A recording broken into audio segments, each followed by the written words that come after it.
Sasa mdau wangu, leo nizungumzie kidogo kuhusu ujenzi kwenye kiwanja chenye slope. Na maanisha kile kiwanja ambacho kipo kwenye mwinuko.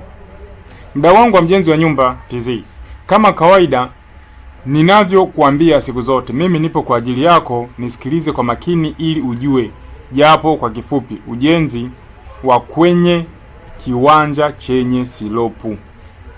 Kiwanja chenye mwinuko au kiwanja chenye slope ni kizuri kujenga nyumba juu ili kurahisisha mfumo wa maji taka. Pia unaweza kupata hewa nzuri na kuweza kuangalia maeneo mengine yaliyokuzunguka. Changamoto ya ujenzi wa kwenye kiwanja chenye mwinuko au chenye slope, utatumia gharama kubwa ya kuweka level ya uwanja ili uweze kujenga sehemu ya kujenga nyumba, kwa sababu uchimbaji wa msingi, kwa sababu ya uchimbaji wa msingi na utoaji wa udongo utahusika, na itatakiwa ujenge msingi mrefu upande mmoja. Mambo ya msingi yanayohitajika katika hatua hii: moja, mafundi na wasaidizi wao; mbili, vifaa vitakavyotumika kwenye kazi hii; tatu, mtaalamu wa masuala ya ujenzi; nne, ramani ya majengo yenye kuonyesha michoro yote muhimu inayohitajika. Najua hapa hivi vipengele vyote vinne sina haja sana ya kuelezea kwa sababu nimeshavifundisha mara nyingi, kwa hiyo najua mnavielewa kiundani. Kazi itaanza kwa kuweka mstari mkuu ambao huo ndio utakuwa unatumika kutolea vipimo vya jengo. Mstari huu aidha huwekwa kutokana na barabara iliyopo au huwekwa kufuata nyumba zilizokwisha kujengwa.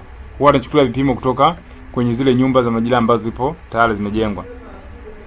Mstari huu huwekwa kiustadi. Unatakiwa kuwa kwa makini sana ili nyumba ikishajengwa isije ikaonekana imepinda. Kwa wale watu wanaotazama, isionekane kama imekaa upande upande.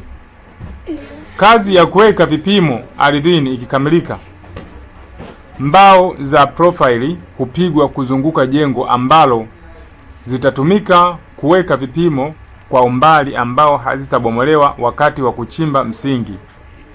Ina maana ile sehemu utakaochimbwa msingi na zinapopigwa mbao zinapigwa nje kidogo, ili wakati wa kuchimba msingi mbao zisiweze kuguswa, au wengine tumezoea kuita mambo. Kwa hiyo sehemu nyingine watumii mbao, wanakata tu miti na kupigilia. Uwekaji wa benchmark ni muhimu ili itumike kuhamishia na kuhakiki vipimo vya kina cha nyumba kwa kila hatua, na hii huwezeshwa kwa kuchimbia mbao nje ya jengo sehemu salama na kuimarisha na zege, kisha au pia izungushiwe uzio kuilinda ili iwe salama hadi mwisho. Hilo eneo la ujenzi ukizungushia uzio wa fence ile ya mabati inakuwa vizuri zaidi kama hamna fence iliyojengwa kwa tofali.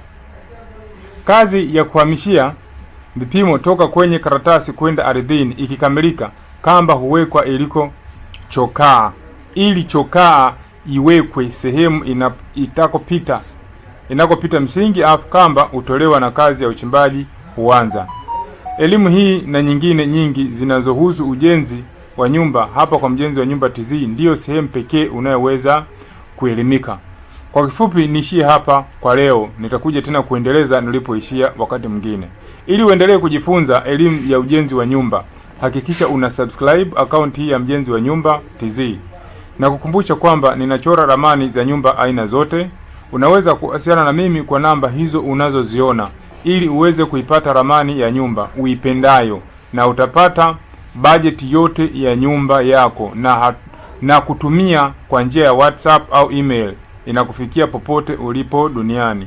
Hapo kwa Mjenzi wa Nyumba TZ tunajenga nyumba za aina zote, tunapaua nyumba za aina zote, tunapiga plaster, tunafunga gypsum board, tuna skimu hadi kupaka rangi, pia tunajenga marumaru. Karibu sana uweze kufanya kazi na sisi na upate ushauri bure kabisa kuhusiana na ramani na ujenzi. Ushauri kwa wale ambao tunafanya kufanya naye kazi. Kwa elimu zaidi usisahau kusubscribe, kulike, kucomment na kushare account hii ya Mjenzi wa Nyumba TZ. Pia unaweza kunifuatilia kwenye mitandao mbalimbali ya kijamii. kwa jina moja tu la Mjenzi wa Nyumba TZ. Nyumba bora hujengwa na fundi bora. Asante sana kwa kunisikiliza na karibu tena kwa elimu zaidi na zaidi. Shukrani.